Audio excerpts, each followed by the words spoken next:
વંદે ગુજરાત.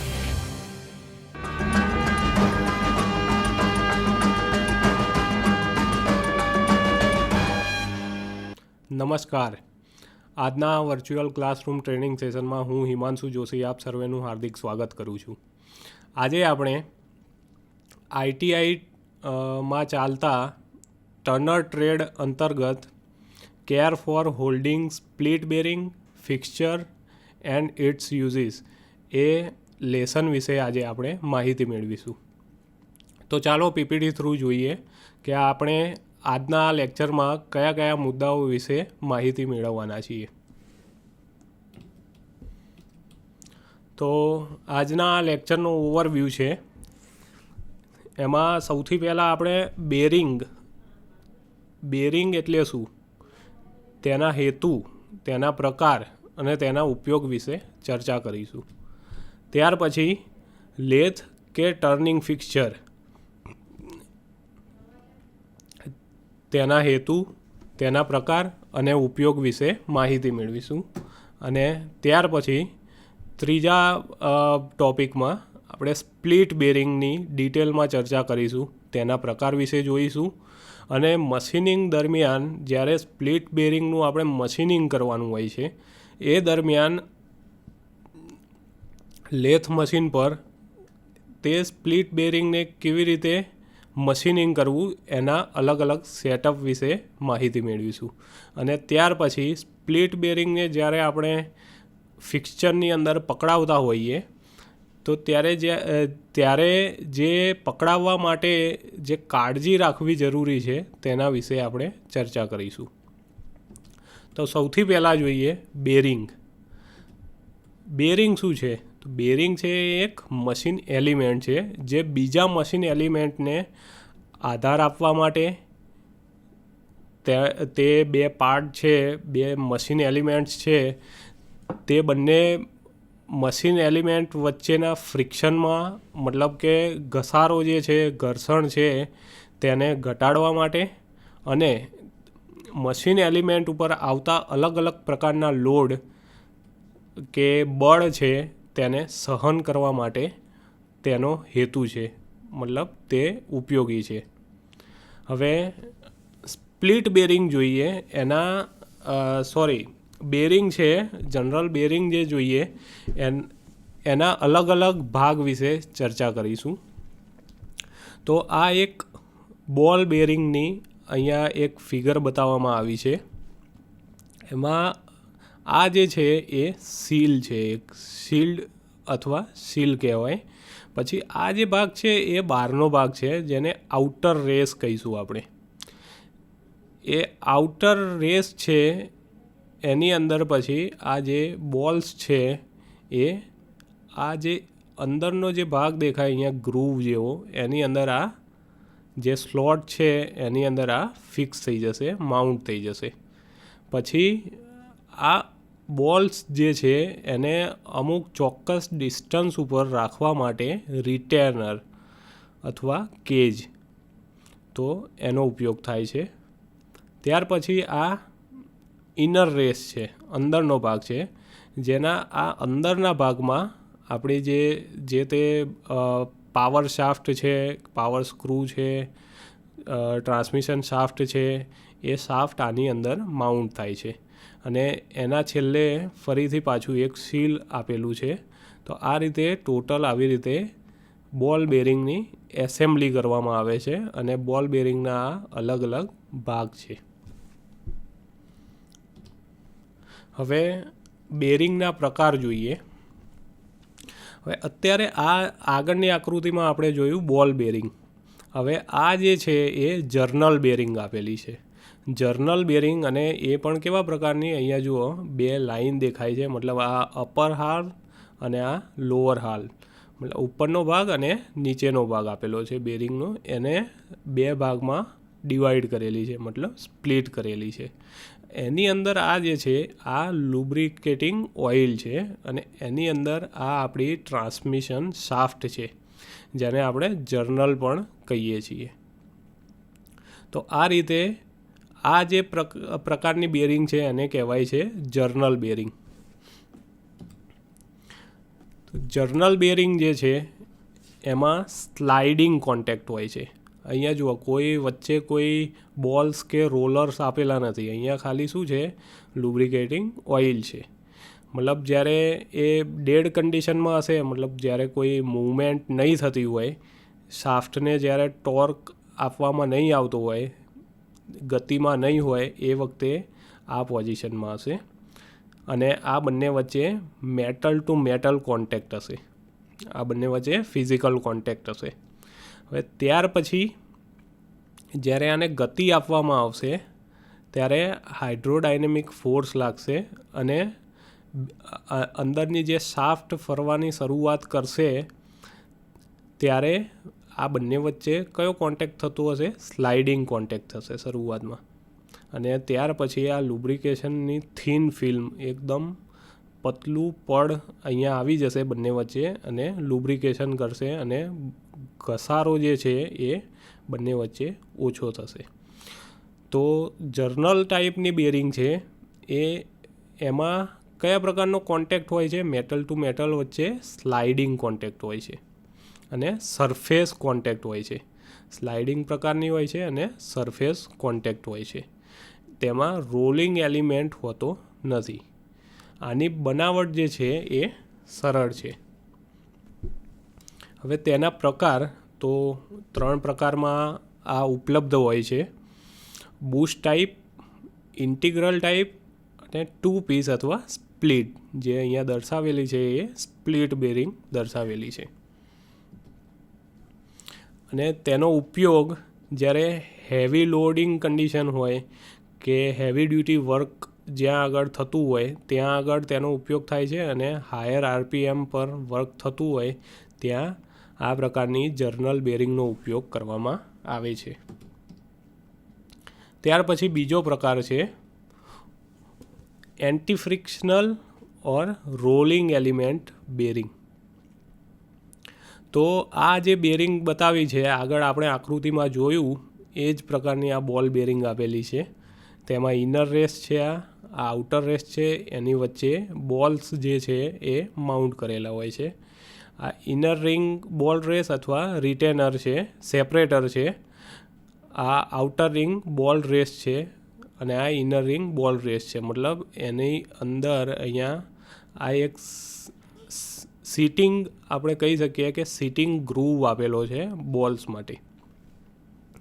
હવે તેમાં જેમ જર્નલ બેરિંગમાં સરફેસ કોન્ટેક્ટ હતો, બરાબર છે, એવી રીતે આમાં લાઇન અથવા પોઈન્ટ કોન્ટેક્ટ હોય છે. જ્યારે રોલર હશે, આ બંને વચ્ચે ઇનર રેસ અને આઉટર રેસ વચ્ચે જ્યારે રોલર માઉન્ટ કરેલા હશે, રોલર્સ હશે, ત્યારે લાઇન કોન્ટેક્ટ હશે અને બોલ્સ જ્યારે આવી રીતે માઉન્ટ કરેલા હશે ત્યારે અહીંયા પોઈન્ટ કોન્ટેક્ટ ખાલી થતો હશે. આમાં સ્લાઇડિંગ એલિમેન્ટ હોતો નથી. હવે તેના પ્રકાર જોઈએ તો આ જે બતાવેલું છે એ છે બોલ બેરિંગ, જેમાં પોઈન્ટ કોન્ટેક્ટ હોય છે અને જ્યારે રેડિયલ લોડ આવતો હોય, બરાબર છે, આ તમારી સપોઝ એક્સિસ છે, ઇમેજનરી એક્સિસ છે, એમાં એને પરપેન્ડિક્યુલર જ્યારે લોડ આવતો હોય તો એને કહીએ છીએ આપણે રેડિયલ લોડ.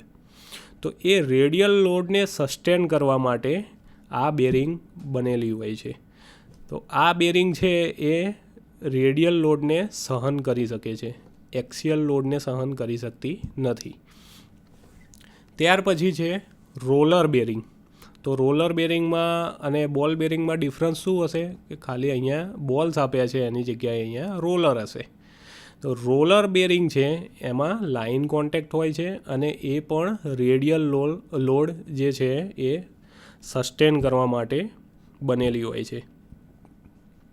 આ જે ઇમેજનરી એક્સિસ આપણે અત્યારે વિચારીએ છીએ એની પેરેલલ જ્યારે લોડ લાગતો હોય, બળ લાગતું હોય, તો એને કહેવાય છે એક્સિયલ લોડ અથવા થ્રસ્ટ લોડ.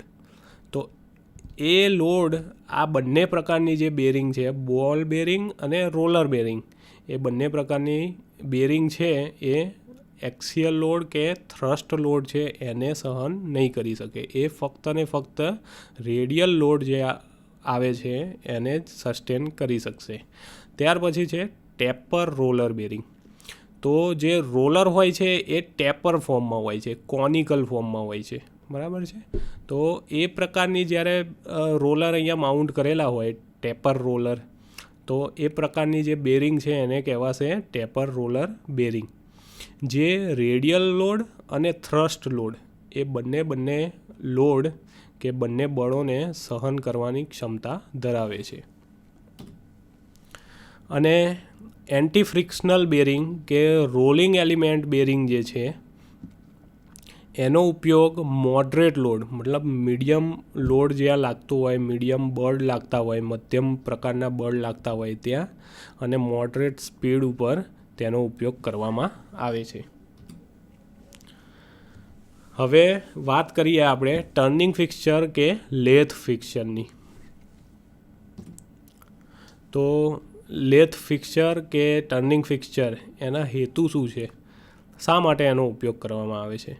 તો વર્કપીસને જે આપણે મશીનિંગ કરવાનું છે, જે વર્કપીસનું કે દાગીનાનું, એને મજબૂત રીતે પકડવા માટે, ક્લેમ્પ કરવા માટે, તેને આધાર આપવા માટે અને તેને ચોક્કસ પોઝિશનમાં, ચોક્કસ લોકેશનની અંદર ફિક્સ કરવા માટે અથવા ચોક્કસ સ્થિતિમાં રાખવા માટે ટર્નિંગ ફિક્સચર કે લેથ ફિક્સચર કે સામાન્ય ફિક્સચર એ ઉપયોગી છે. હવે તેના પ્રકાર વિશે જોઈએ. અત્યારે આપણે ખાલી લેથ કે ટર્નિંગ ફિક્સચર વિશે જ આ ચેપ્ટરની અંદર આપણે ચર્ચા કરવાના છીએ. તો લેથ ફિક્સચરની અંદર એક છે ચક, જેમાં 3 જો 4 જો ચકનો સમાવેશ થાય છે. પછી છે ફેસ પ્લેટ, જે આગળ આપણે ડિટેલમાં જોઈશું. ત્યાર પછી છે મેન્ડ્રીલ, ત્યાર પછી છે angle plate, driving plate, dog or carrier અને રેસ્ટ. રેસ્ટ જે છે, જ્યારે વર્કપીસની લંબાઈ વધારે હોય ત્યારે તેને આધાર આપવા માટે રેસ્ટનો ઉપયોગ થાય છે, જે આપણે આગળ જોવાના છીએ. હવે ચક, તો ત્રીજો ચકની અંદર જોઈએ તો જુઓ, 3 જો ચક, જેને સેલ્ફ સેન્ટરિંગ ચક તરીકે પણ ઓળખવામાં આવે છે. તો આ 3 જોઝ, આ જે જડબા આપણે ગુજરાતીમાં કહીએ જડબા, તો આ કેટલા છે? 3 જડબા આપેલા છે, એટલે એને કહેવાશે 3 જો ચક. અને 4 જો ચક, તો એમાં આ જે જોઝ છે કેટલા છે? 4 જોઝ આપેલા હોય છે, એટલે એને કહેવાય છે 4 જો ચક, અથવા ઇન્ડિપેન્ડન્ટ ચક પણ કહે છે. ઇન્ડિપેન્ડન્ટ ચક એટલા માટે કે આમાં જે જોઝ આપેલા છે, જો આ સેકન્ડ ફિગરની અંદર તમને દેખાય છે કે આ વધારે પડતો અંદર છે અને આ બહાર છે, તો ઇન્ડિપેન્ડન્ટલી તમે આને મૂવમેન્ટ આપી શકો છો, એટલે આને કહેવાય છે સ્વતંત્ર કે ઇન્ડિપેન્ડન્ટ ચક. હવે એના ભાગ વિશે જોઈએ તો આ જે પાર્ટ બતાવ્યો છે એને કહેવાશે પિનિયન. જે 3 પિનિયન, એક અહીંયા હશે, બીજો અને ત્રીજો, 3 પિનિયન આપેલા હોય છે, અને ચક ચાવીની મદદથી આ પિનિયનને ફેરવીશું એટલે આ ટોટલ એસેમ્બલીના પરિણામ સ્વરૂપે આ જે જોસ છે એ સેન્ટરથી અંદર અને બહારની તરફ મૂવ થશે. ત્યાર પછી છે આ યલો કલરનો જે પાર્ટ આપેલો છે એ છે સ્ક્રોલ ડિસ્ક અથવા સ્ક્રોલ પ્લેટ,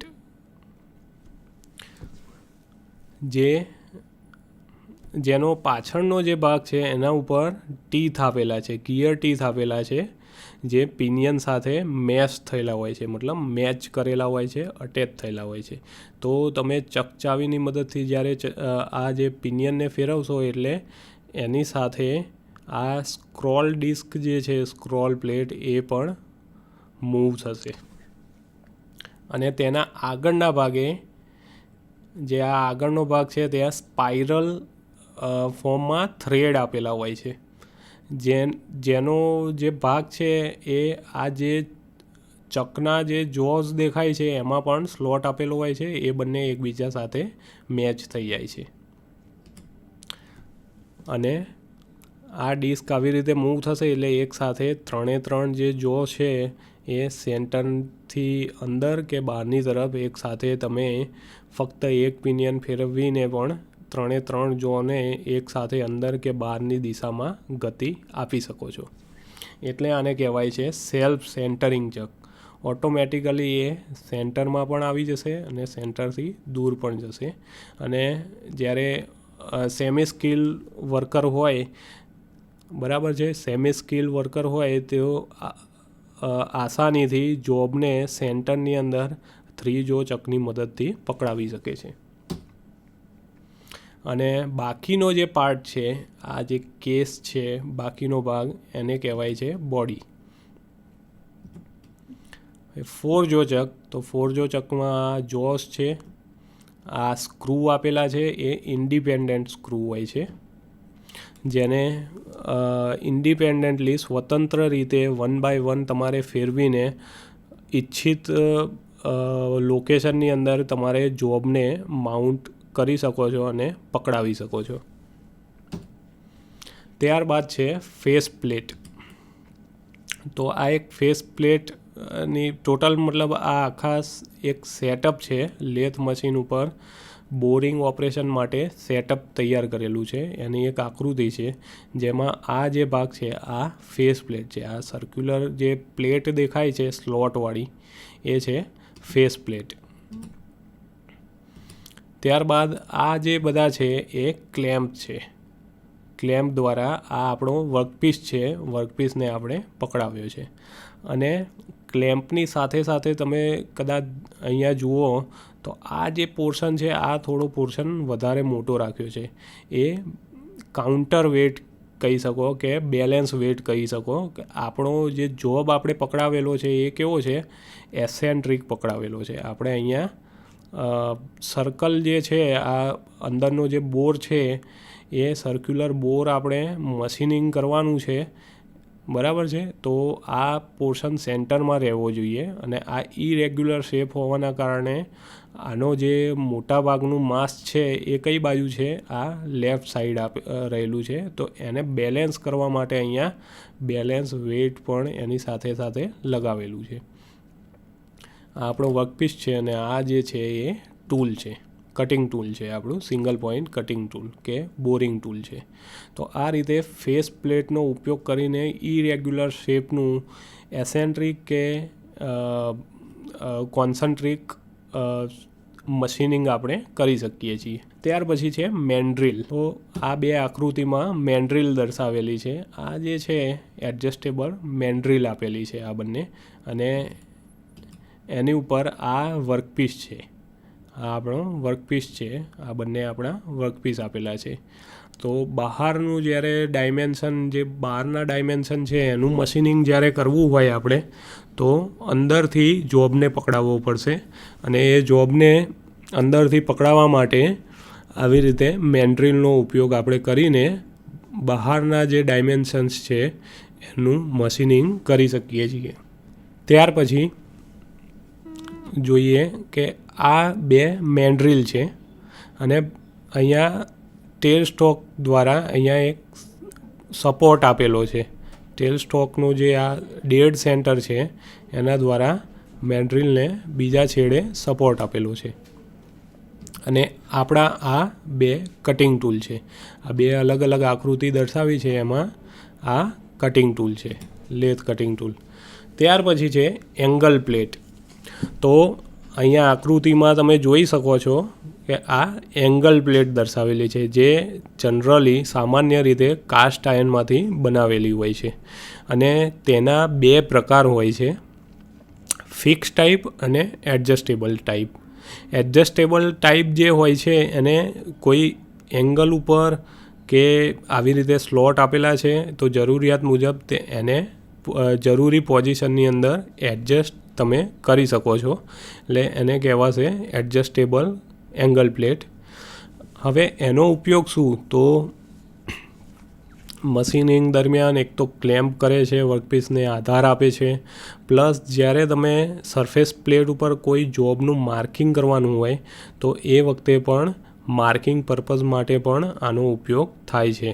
કે સપોઝ MS ફ્લેટ છે તો આ જે સપાટી દેખાય છે આ જે તમને ઊભી જે સપાટી દેખાય છે એની પાછળની બાજુએ તમે MS ફ્લેટને રાખીને જરૂરી માર્કિંગ તમે કરી શકો છો.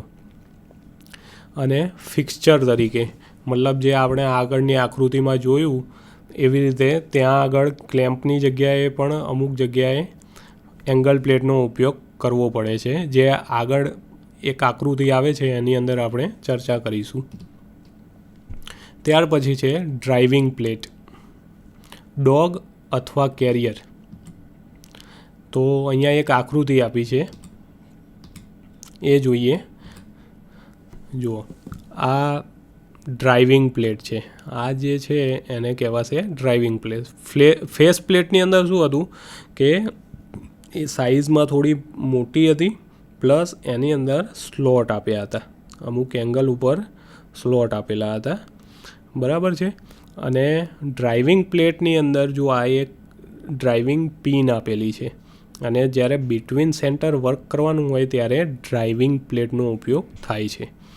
આ લાઈવ સેન્ટર છે અને આ જે પાર્ટ આપેલો છે, જો આ ડ્રાઇવિંગ પ્લેટ છે અને આ જે પાર્ટ આપ્યો છે એને કહેવાય છે સ્ટ્રેટ ટેલ ડોગ અથવા સ્ટ્રેટ ટેલ કેરિયર. આની જે આ ટેલ જેવો પાર્ટ છે એ કેવો છે? સ્ટ્રેટ છે. આ સ્ટ્રેટ છે. જો 90 ડિગ્રીએ બેન્ડ કરેલો હોય તો એને કહેવાય છે બેન્ડ ટેલ ડોગ.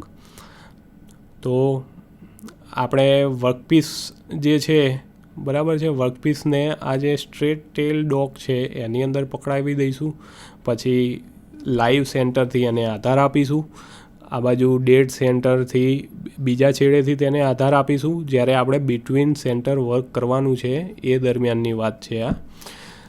પછી આ જે સ્ટ્રેટ ટેલ છે ડોગની એ ડ્રાઇવિંગ પિન સાથે આપણે આવી રીતે કોન્ટેક્ટમાં લાવી દઈશું. અને જ્યારે આપણું સ્પિન્ડલ જે છે, સ્પિન્ડલ જ્યારે રોટેટ થશે ત્યારે આ જે ડ્રાઇવિંગ પિન છે એ શું કરશે? આના ઉપર આ જે સ્ટ્રેટ ટેલ છે ડોગની કે કેરિયરની એના ઉપર ફોર્સ લગાવશે અને એની જે ડ્રાઇવિંગ પ્લેટ છે એ સ્ટ્રેટ ટેલ ડોગને પણ સાથે લઈને ફરશે. તો આ રીતે ટોટલી આપણું જે સ્પિન્ડલથી વર્કપીસ સુધી ટોટલ પાવર અને મોશન ટ્રાન્સમિટ થશે. હવે બીજી આકૃતિ આપી છે એમાં બેન્ડ ટેલ. જુઓ, આ જે પાર્ટ છે એ બેન્ડ કરેલો છે એટલે આ બેન્ડ ટેલ ડોગ અથવા બેન્ડ ટેલ કેરિયર કહેવાય છે. આ જે આપેલી છે કેચ પ્લેટ આપી છે. આ છે ડ્રાઇવિંગ પ્લેટ છે, ડ્રાઇવિંગ પિનવાળી. અને આ જે સ્લોટવાળી આપી છે, એક બાજુ સ્લોટ આપ્યો છે, તો એને કહેવાશે કેચ પ્લેટ. કે આ જે બેન્ડ ટેલ ડોગ છે એનો જે પોર્શન છે એને પકડી રાખે છે એટલે કહેવાય છે કેચ પ્લેટ. આ આપ્યો છે આપણો બેન્ડ ટેલ કેરિયર કે બેન્ડ ટેલ ડોગ. અને આ જુઓ આવી રીતે બિટવીન સેન્ટર વર્કને કે વર્કપીસને પકડાવેલો છે. આ આપણો વર્કપીસ છે. હવે ત્યાર પછી વાત કરીએ તો રેસ્ટ. જ્યારે જોબની લંબાઈ વધારે હોય ત્યારે એક આધાર આપવા માટે રેસ્ટનો ઉપયોગ થાય છે.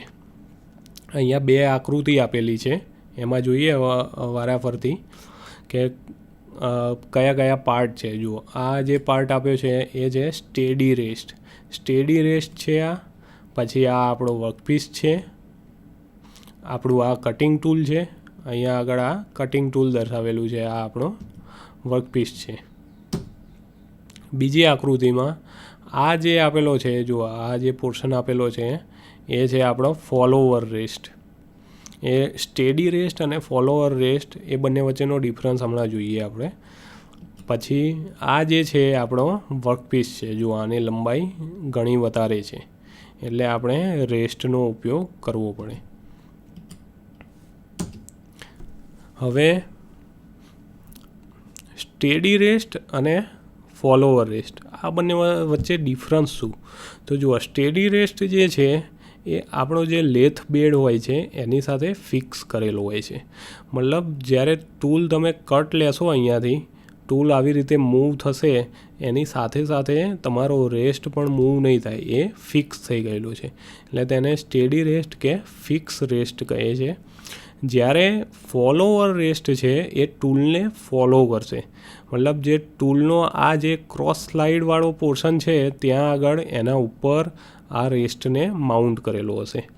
એટલે તમે કેરેજ જેમ લેફ્ટ સાઈડ લઈ જશો એમ ટૂલની સાથે સાથે એ પણ મૂવ થશે. એટલે એ ટૂલને ફોલો કરતો હોવાથી એને ફોલોવર રેસ્ટ પણ કહે છે. હવે સ્પ્લિટ બેરિંગ. સ્પ્લિટ બેરિંગ છે એ બે પેટર્નમાં અવેલેબલ હોય છે. એક છે પેરેલલ પેટર્ન, બરાબર છે, અહીંયા આકૃતિમાં જોઈ શકીએ છીએ આપણે, આ પેરેલલ પેટર્ન છે. અને બીજી છે ફ્લેન્જ પેટર્ન. તો ફ્લેન્જ પેટર્નમાં જો આ જે પોર્શન છે આ ફ્લેન્જવાળો ભાગ આપેલો છે, આ બે બાજુ ફ્લેન્જવાળો પોર્શન આપ્યો છે એટલે એને ફ્લેન્જ પેટર્ન સ્પ્લિટ બેરિંગ કહીશું. હવે સ્પ્લિટ બેરિંગ છે એ જનરલી ક્યારે ઉપયોગમાં લેવામાં આવે છે કે જ્યારે કોઈ મશીન એલિમેન્ટ છે એ બંને એકબીજાની કોન્ટેક્ટમાં છે. સપોઝ બેરિંગ હાઉસિંગ છે, એક પાર્ટ છે એની અંદર શાફ્ટ રોટેટ થાય છે, તો એ બંને વચ્ચે ડાયરેક્ટ કોન્ટેક્ટ થશે અને બેમાંથી કોઈ એક પાર્ટ ઘસાઈ જશે, બરાબર છે. પછી શું કરવું પડશે, વેર એન્ડ ટેરના કારણે એલાઇનમેન્ટ એનું ખરાબ થઈ ગયું હશે એટલે શું કરવું પડશે, આખો પાર્ટ તમારે કાં તો શાફ્ટ કાં તો જે હાઉસિંગ છે એ આખું હાઉસિંગ ચેન્જ કરવું પડશે તમારે.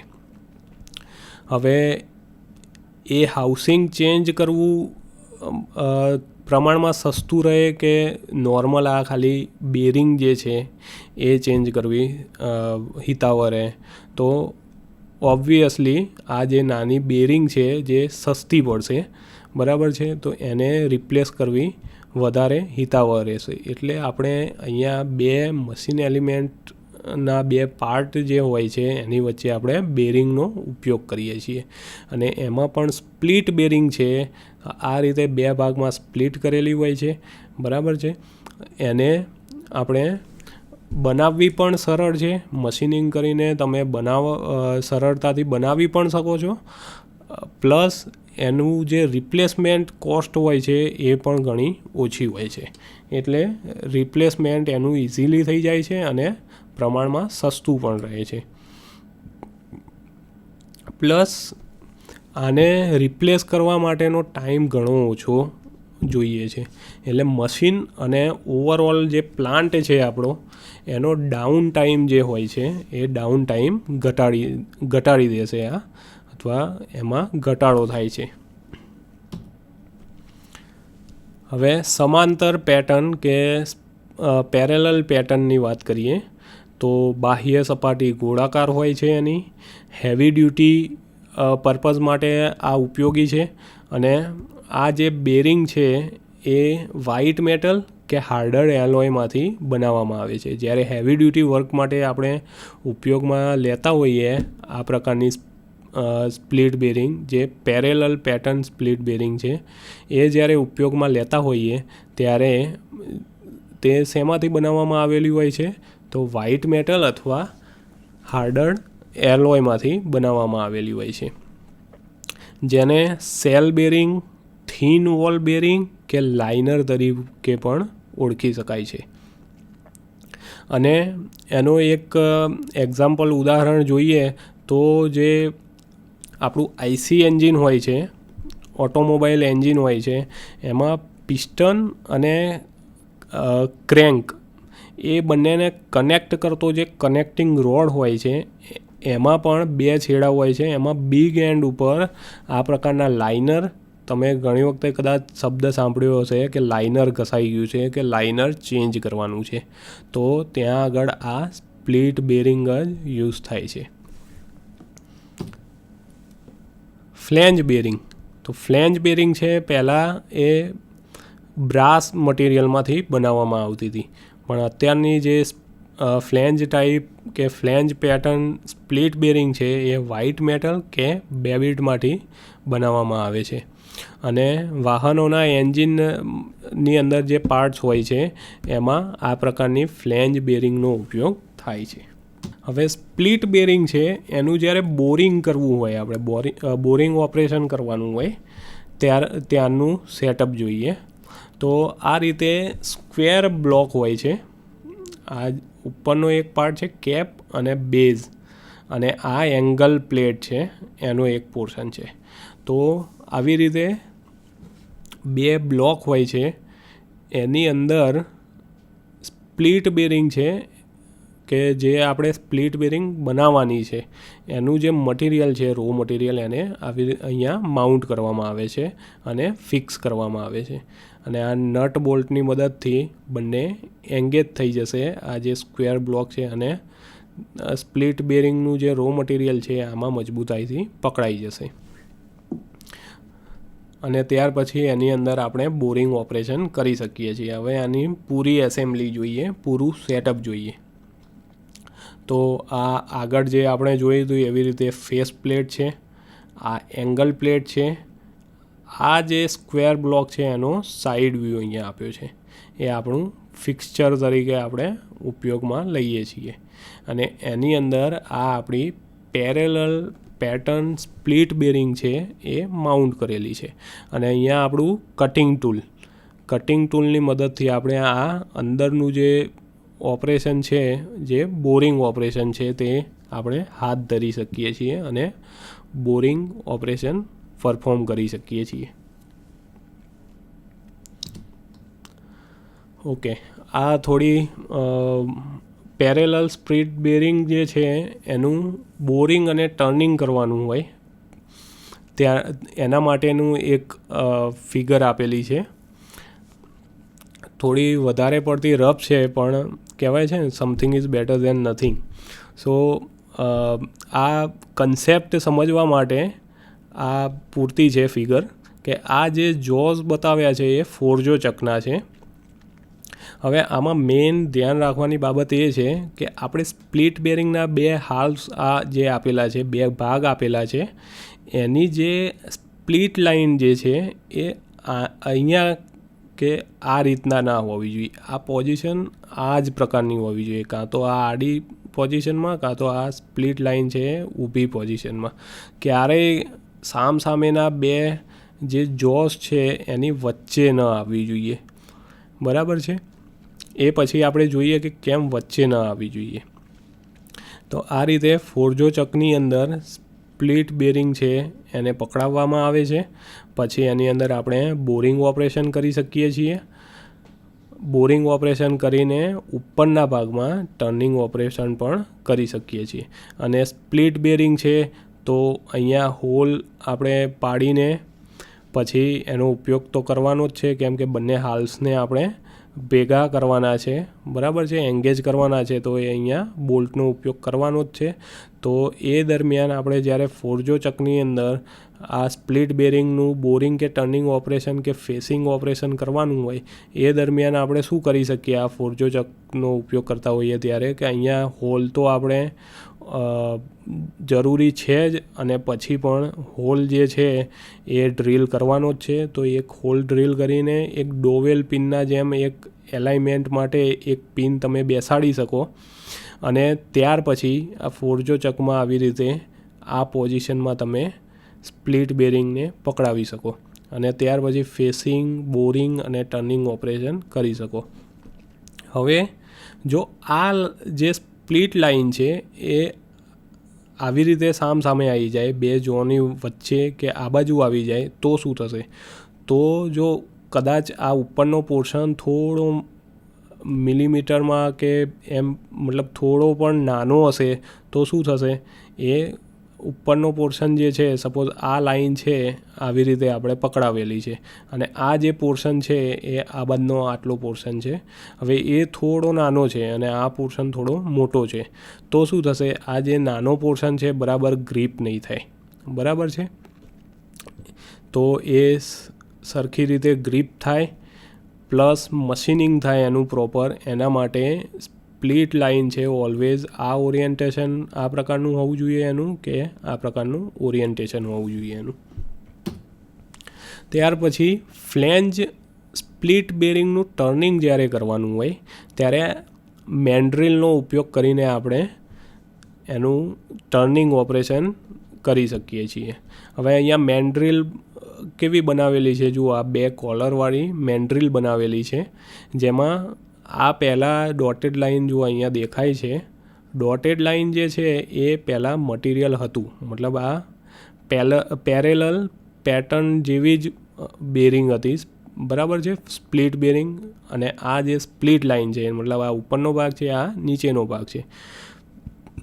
પછી આ જે ગ્રુવ બનાવેલો છે, આ જે ફૂલ લાઇન દેખાય છે અહીંયાથી, તો આ પોર્શન એ આપણે ટર્નિંગ કરીને મશીનિંગ કરીને આવો ફ્લેન્જ 2 બાજુ પ્રોડ્યુસ કર્યા છે. તો એનું જ્યારે ટર્નિંગ કરવાનું હોય ત્યારે આ પ્રકારની મેન્ડ્રિલનો ઉપયોગ થાય છે. આમાં આ જે હેક્ઝાગોનલ હેડવાળો બોલ્ટ છે, બરાબર, એના એક બાજુએ આ થ્રેડ આપેલા છે અને બીજી બાજુ નટ આપેલી છે. અને આ બંને કોલર છે એ ફ્રી છે, એ બંનેની વચ્ચે ફ્રી છે, મતલબ ફ્રીલી મૂવ થઈ શકે એવા છે. બંનેમાંથી કોઈ પણ ફિક્સ નથી, બંને મૂવેબલ છે. હવે એ બંને કોલરની વચ્ચે આ જે આપણે ફ્લેન્જ સ્પ્લિટ બેરિંગ જેનું મશીનિંગ કરવાનું છે, ટર્નિંગ કરવાનું છે, એ માઉન્ટ કરી દીધી છે. અને અહીંયાથી નટ ટાઈટ કરતાં આ જે ફ્લેન્જ ટાઈપની સ્પ્લિટ બેરિંગ છે ફ્લેન્જ સ્પ્લિટ બેરિંગ જે બનાવવાની છે જે રો મટીરિયલમાંથી, એ બરાબર આ સ્લોટની અંદર શું થઈ જશે, ફિક્સ થઈ જશે. અને પછી અહીંયા ટૂલ દ્વારા પ્લેન ટર્નિંગ ઓપરેશન કરીને આપણે ફ્લેન્જ સ્પ્લિટ બેરિંગ બનાવી શકીએ છીએ. હવે આ છે પેડેસ્ટલ બેરિંગ હાઉસિંગ. આ જે પોર્શન છે ને, આ પોર્શન એ છે પેડેસ્ટલ બેરિંગ હાઉસિંગ. તો પેડેસ્ટલ બેરિંગ હાઉસિંગ છે એનું બોરિંગ અને ફેસિંગ ઓપરેશન કેવી રીતે કરી શકીએ છીએ એનું એક સેટઅપ આપેલું છે, જે વિડીયો દ્વારા આપણે જોઈશું. અહીંયા એક એનિમેટેડ વ્યૂ આપેલો છે.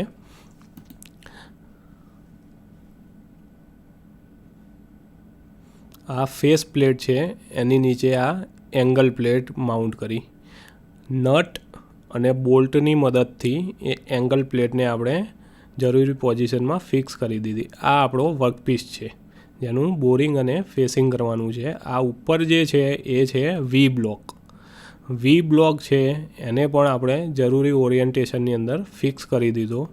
શેની મદદથી, તો નટ અને બોલ્ટની મદદથી આપણે ફિક્સ કરી દીધો. અને આ એડજસ્ટિંગ સ્ક્રૂ કે એડજસ્ટિંગ બોલ્ટ આપેલો છે, તેને જરૂર પ્રમાણે ઉપર નીચે કરીને આ વી બ્લોકને મૂવમેન્ટ કરાવીને આપણો આ જે વર્કપીસ છે એને જરૂરી પોઝિશનની અંદર આપણે મૂવ કરી શકીએ છીએ. ફરીથી એક વખત જોઈએ. ફેસ પ્લેટ આપણી, આ એંગલ પ્લેટ છે એ ફિક્સ કરી દી.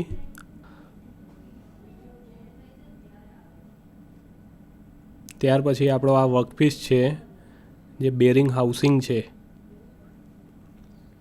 એની ઉપર વી બ્લોક આપણે માઉન્ટ કર્યો.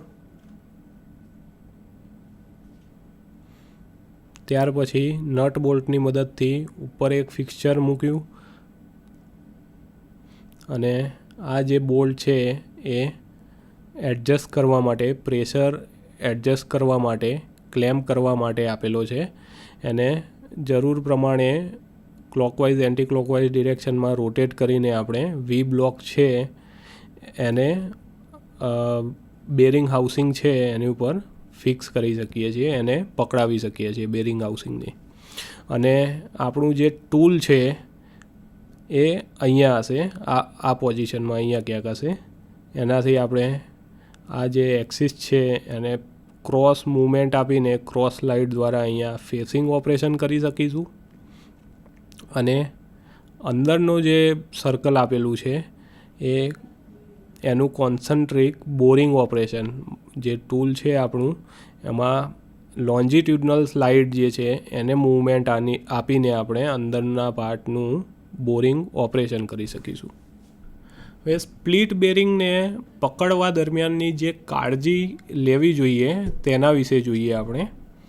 તો આ એક સેટઅપ આપેલું છે, એના અનુસંધાને જોઈએ કે કઈ કઈ કાળજી રાખવી જોઈએ. તો બહારનો જે વ્યાસ છે અને અંદરનો વ્યાસ કે બોર છે એ બંને સમકેન્દ્રિત, મતલબ કે કોન્સન્ટ્રિક, બંને એક જ કેન્દ્રમાં, અથવા બંને જે સરફેસ છે, બે સર્કલ છે, એનું કેન્દ્ર એક જ હોવું જોઈએ. જેમ કે આ જે સર્ક્યુલર પોર્શન છે આમાં હાફ સર્કલ દેખાય છે આપણને, એનું કેન્દ્ર અને આ અંદરનો જે બોર છે એ બંનેના કેન્દ્ર સમાન હોવા જોઈએ, મતલબ કે સમકેન્દ્રિત હોવા જોઈએ. ત્યાર પછી ફિક્સચરના જે પ્રોજેક્શન છે, એક્સ્ટ્રા પ્રોજેક્શન્સ, એ ટાળવા જોઈએ. જો અહીંયા આ જે ટોટલ ફિક્સચર આપણે રેડી કર્યું છે એમાં જો આ જે પોર્શન છે થોડો સર્ક્યુલર પોર્શનથી આ બહાર જતો રહે છે. તો એવી રીતે આ પ્રોજેક્શન ટાળવા જોઈએ કે આવો જે પાર્ટ છે એ બહાર ના જવું જોઈએ. એનું કારણ શું? સેફ્ટી પોઈન્ટ ઓફ વ્યૂ, કે આ જો પોર્શન બહાર હશે થોડો તો વાગવાની કે ઈજા થવાની સંભાવના રહેશે. એટલે ફિક્સચરના જે પ્રોજેક્શન છે એ ટાળવા જોઈએ. જરૂરી બેલેન્સ વેટ લગાવવું. જો આપણે અગાઉ પણ ચર્ચા કરી હતી કે અહીંયા આગળ વજન આ રીતે જો આપણે વર્કપીસને પકડાયેલો છે તો આ પોર્શનમાં માસ એનું કોન્સન્ટ્રેટ થશે અને સેન્ટર ઓફ ગ્રેવિટી અહીંયા ક્યાંક હશે, બરાબર છે. તો એ સેન્ટરથી આઉટ છે. તો એને બેલેન્સ કરવા માટે કાઉન્ટર વેટ કે બેલેન્સ વેટ આપણે લગાવવું પડે, જે અહીંયા લગાવેલું છે. જેથી કરીને જો સેન્ટરની આઉટ ફરશે, જ્યારે જો આપણો સીજી આઉટ ઓફ સેન્ટર હશે તો શું થશે? વાઇબ્રેશન આવશે અને ઇમ્બેલેન્સ થવાના કારણે શું થશે? વાઇબ્રેશન આવશે કે ધ્રુજારી આવશે. એવું ન થાય એના માટે આપણે જરૂરી કાઉન્ટર વેટ લગાવીને ટોટલ જે આ સેટઅપ છે, એસેમ્બલી છે, એને બેલેન્સ કરવી જોઈએ. ફિક્સચર જે છે એ રિજિડ હોવા જોઈએ અને વજનમાં હલકા હોવા જોઈએ, પ્રમાણમાં હલકા હોવા જોઈએ. રિજિડ મતલબ કે મજબૂતાઈથી વર્કપીસને પકડી શકે તેવા હોવા જોઈએ, અને હલકા જેટલા હશે એટલું જે ટોટલ એસેમ્બલીનું વેઇટ ઓછું થશે અને આપણી જે લેથ સ્પિન્ડલ છે એના ઉપર વજન એટલું ઓછું આવશે. લઘુત્તમ ઓવરહેંગ હોવો જોઈએ, જેથી કરીને બેન્ડિંગ એક્શન ઓછું આવે. મતલબ કે આ કોઈ પોર્શન હોય, જેમ કે તમારો વર્કપીસ છે એનો પોર્શન અહીંયા સુધી આવી ગયો તો એ ઓવરહેંગિંગ પાર્ટ કહેવાય, લટકતો ભાગ કહેવાય, બરાબર છે. તો એવો લટકતો ભાગ ન હોવો જોઈએ. જો લટકતો ભાગ હશે તો શું થશે? આખી એસેમ્બલી જે છે ઇમ્બેલેન્સ થઈ જશે અને એના કારણે સ્પિન્ડલ ઉપર, જ્યારે એસેમ્બલી આ બાજુ હશે તો સ્પિન્ડલને આ બાજુ ખેંચવાની કોશિશ કરશે. કેમ કે રોટેશનમાં છે અને સેન્ટ્રીફ્યુગલ ફોર્સ લાગતો હશે. એ બળના લીધે સ્પિન્ડલને આ બાજુ ખેંચવાનો પ્રયત્ન કરશે. હવે આ જ એસેમ્બલીમાં ઓરિએન્ટેશન સપોઝ આ બાજુ ગયો આપણો વર્કપીસ, લટકતો ભાગ, તો એ બાજુ સ્પિન્ડલને ખેંચશે.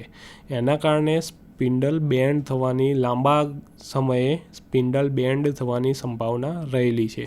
તો એ બેન્ડિંગ એક્શન છે એને ઓછી કરવા માટે જો ઓવરહેંગિંગ પાર્ટ જે હોય એ મિનિમમ હોવો જોઈએ. યોગ્ય ડિઝાઇન કરેલા ક્લેમ્પ હોવા જોઈએ, જેથી કરીને જે કેન્દ્ર ત્યાગી બળના કારણે તે લૂઝ ના થઈ જાય, ઢીલા ના પડી જાય. પ્રોપર ડિઝાઇન કરેલા ક્લેમ્પ, આ જે ક્લેમ્પ છે એ પ્રોપર રીતે ડિઝાઇન કરેલા હોવા જોઈએ કે આપણી ટોટલ જે આ સેટઅપ છે એને મૂવમેન્ટ આપીશું એટલે કેન્દ્ર ત્યાગી બળના લીધે શું થશે? કેન્દ્ર ત્યાગી બળ આ બધા જ ક્લેમ્પ ઉપર લાગશે અને એના કારણે શું થઈ શકે? આ લૂઝ થવાની સંભાવના રહેલી છે. અને જો લૂઝ થઈ જશે તો તમારો વર્કપીસ પણ તેની પોઝિશનમાંથી ખસી જવાની સંભાવના છે અને એક એક્સિડન્ટ પણ એના કારણે થવાની સંભાવના રહેલી છે. જેથી યોગ્ય રીતે ડિઝાઇન કરેલા ક્લેમ્પ હોવા જોઈએ. હવે મહત્ત્વના આ લેક્ચરની અંદર મહત્ત્વના મુદ્દા જોઈએ. બેરિંગ છે એ એક મશીન એલિમેન્ટ છે જે મશીન એલિમેન્ટને બીજા મશીન એલિમેન્ટને આધાર આપવા, ઘર્ષણને ઘટાડવા અને તેના ઉપર લાગતા બળોને સહન કરવા માટે ઉપયોગી છે. જર્નલ અથવા પ્લેન બેરિંગમાં સરફેસ કોન્ટેક્ટ થાય છે એટલે તેને સ્લાઇડિંગ બેરિંગ પણ કહે છે. રોલિંગ બેરિંગની અંદર રોલિંગ બેરિંગમાં પોઈન્ટ કે લાઇન કોન્ટેક્ટ શેમાં હશે? બોલ બેરિંગમાં પોઈન્ટ કોન્ટેક્ટ હોય છે અને રોલર બેરિંગમાં લાઇન કોન્ટેક્ટ હોય છે અને તેને એન્ટી ફ્રિક્શનલ બેરિંગ તરીકે પણ ઓળખવામાં આવે છે. ફિક્સચર જે છે એ દાગીનાને મજબૂત રીતે પકડી શકે અને તેને પકડીને યોગ્ય સ્થિતિમાં રાખવા અને આધાર આપવા ઉપયોગી છે. નળાકાર અને અસમાન સિમેટ્રિક જોબને પકડવા સ્ટાન્ડર્ડ ફિક્સચરનો ઉપયોગ થાય છે. નળાકાર અને અસમાન જોબને સિમેટ્રિકલી પકડવા માટે સ્ટાન્ડર્ડ ફિક્સચર જેમ કે આપણે ચક જોયો, બરાબર છે, પછી કોલેટ્સ છે, તો એ બધા સ્ટાન્ડર્ડ ફિક્સચરનો ઉપયોગ થાય છે. સ્પ્લિટ બેરિંગનું રિપ્લેસમેન્ટ સસ્તું છે અને એ પ્લાન્ટ અને મશીનનો ડાઉન ટાઈમ ઘટાડે છે. સ્પ્લિટ બેરિંગ છે એ વ્હાઇટ મેટલ કે બેબિટ મટીરિયલમાંથી બનાવવામાં આવે છે. સ્પ્લિટ બેરિંગના મશીનિંગ સેટઅપ દરમિયાન તેનો અંદરનો અને બહારનો વ્યાસ સમકેન્દ્રિત હોવો જોઈએ. બંનેના કેન્દ્ર સરખા હોવા જોઈએ, સમાન હોવા જોઈએ. મશીનિંગ દરમિયાન ધ્રુજારી અટકાવવા અને સ્પિન્ડલ પર બેન્ડિંગ એક્શનને દૂર કરવા અનુક્રમે બેલેન્સ વેટ અને લઘુત્તમ ઓવરહેંગ હોવા જોઈએ. મતલબ મશીનિંગ દરમિયાન ધ્રુજારીને અટકાવવા માટે બેલેન્સ વેટનો ઉપયોગ કરવામાં આવે છે અને સ્પિન્ડલ પર બેન્ડિંગ એક્શનને દૂર કરવા માટે લઘુત્તમ ઓવરહેંગિંગ પોર્શન હોવો જોઈએ. અગત્યના પ્રશ્નો જોઈએ તો પહેલું, મશીન એલિમેન્ટને આધાર આપવા, ઘર્ષણ ઘટાડવા અને લાગતા બળોને સહન કરવા શું ઉપયોગી છે? તો એનો જવાબ છે બેરિંગ. કયા પ્રકારની બેરિંગની બનાવટ પ્રમાણમાં સરળ હોય છે? તો પ્લેન અથવા જર્નલ બેરિંગની બનાવટ જે છે એ પ્રમાણમાં સરળ હોય છે અને સ્પ્લિટ બેરિંગ છે એ જર્નલ કે પ્લેન બેરિંગનો એક પ્રકાર છે. કયા પ્રકારની બેરિંગમાં સરફેસ કોન્ટેક્ટ હોય છે? તો પ્લેન અથવા જર્નલ બેરિંગમાં સરફેસ કોન્ટેક્ટ હોય છે. કયા પ્રકારની બેરિંગમાં રોલિંગ એલિમેન્ટ હોતો નથી?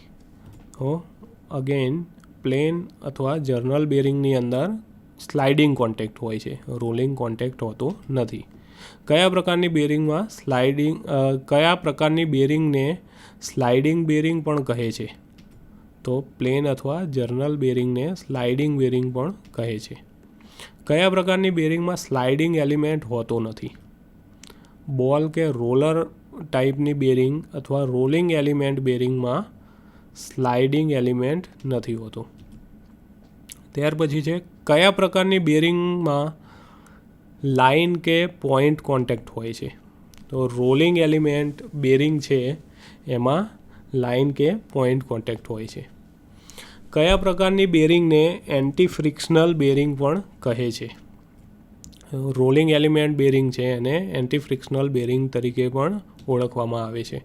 કયા પ્રકારની બેરિંગ હેવી ડ્યુટી વર્ક માટે ઉપયોગી છે? પ્લેન અથવા જર્નલ બેરિંગ છે એ હેવી ડ્યુટી વર્ક માટે ઉપયોગી છે. કયા પ્રકારની બેરિંગ મોડરેટ ડ્યુટી કાર્ય કરવા માટે ઉપયોગી છે? તો રોલિંગ એલિમેન્ટ બેરિંગ છે એ મોડરેટ વર્ક માટે ઉપયોગી છે.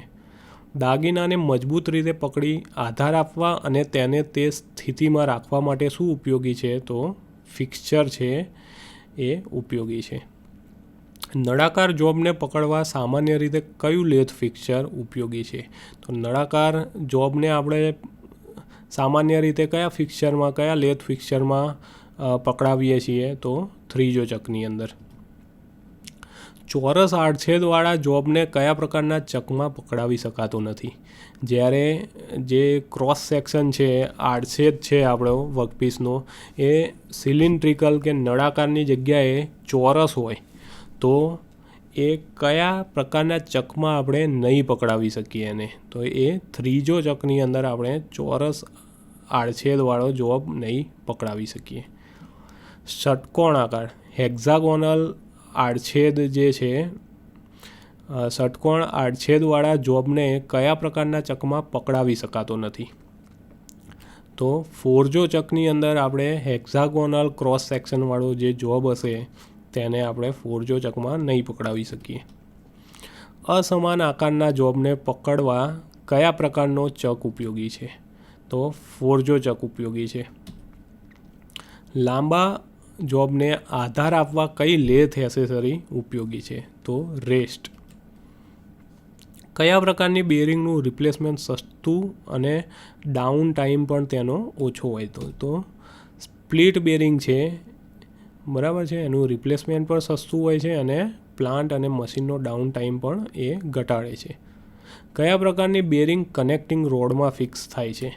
તો સમાંતર સ્પ્લિટ બેરિંગ કે પેરેલલ સ્પ્લિટ બેરિંગ છે એ કનેક્ટિંગ રોડના બિગ એન્ડમાં ફિક્સ થાય છે. કયા પ્રકારની બેરિંગ વાહનોના એન્જિનમાં વપરાય છે? તો ફ્લેન્જ સ્પ્લિટ બેરિંગ છે એ ઓટોમોબાઈલ એન્જિન્સ છે એની અંદર ઉપયોગી છે. સ્પ્લિટ બેરિંગ કયા મટીરિયલમાંથી બનાવવામાં આવે છે? તો સ્પ્લિટ બેરિંગ છે એ વ્હાઇટ મેટલ અથવા બેબિટમાંથી બનાવવામાં આવે છે. સ્પ્લિટ બેરિંગને પકડાવતી વખતે અંદર અને બહારનો વ્યાસ કેવા હોવા જોઈએ? તો એ સમકેન્દ્રિત, અંદર અને બહાર અંદરનો વ્યાસ અને બહારનો વ્યાસ બંને સમકેન્દ્રિત હોવો જોઈએ. મશીનિંગ દરમિયાન ધ્રુજારી ન થાય તે માટે શેનો ઉપયોગ થાય છે? તો બેલેન્સ વેટ કે કાઉન્ટર વેટનો ઉપયોગ થાય છે. મશીનિંગ દરમિયાન મશીન સ્પિન્ડલ પર બેન્ડિંગ એક્શનને દૂર કરવા શું હોવું જોઈએ? તો ફિક્સચરનો જે ઓવરહેંગ છે એ મિનિમમ હોવું જોઈએ. કેન્દ્ર ત્યાગી બળને લીધે ક્લેમ્પ ઢીલા ન પડે તે માટે શું જરૂરી છે? તો એ યોગ્ય રીતે ડિઝાઇન કરેલ હોવા જોઈએ. તો આજના લેક્ચરની અંદર આજે આપણે બેરિંગ છે તેના પ્રકાર, તેના હેતુ, તેના ઉપયોગ, પછી અલગ અલગ લેથ ફિક્સચર છે, જેમ કે ચક છે, ફેસ પ્લેટ છે, ડ્રાઇવિંગ પ્લેટ છે, એ બધાના હેતુ, મતલબ ફિક્સચરના હેતુ, પ્રકાર અને તેના ઉપયોગ, પ્લસ છેલ્લે સ્પ્લિટ બેરિંગ છે એનું જ્યારે મશીનિંગ કરીને આપણે સ્પ્લિટ બેરિંગ બનાવવાની હોય તો એ સ્પ્લિટ બેરિંગ માટેના અલગ અલગ મશીન સેટઅપ અને તેને મશીનની અંદર પકડાવતી વખતે કઈ કઈ કાળજી રાખવી જોઈએ તેના વિશે ચર્ચા કરી. તો આજના આ લેસનની અંદર આપને સમજ પડી હશે તે આશા સાથે થેન્ક યુ.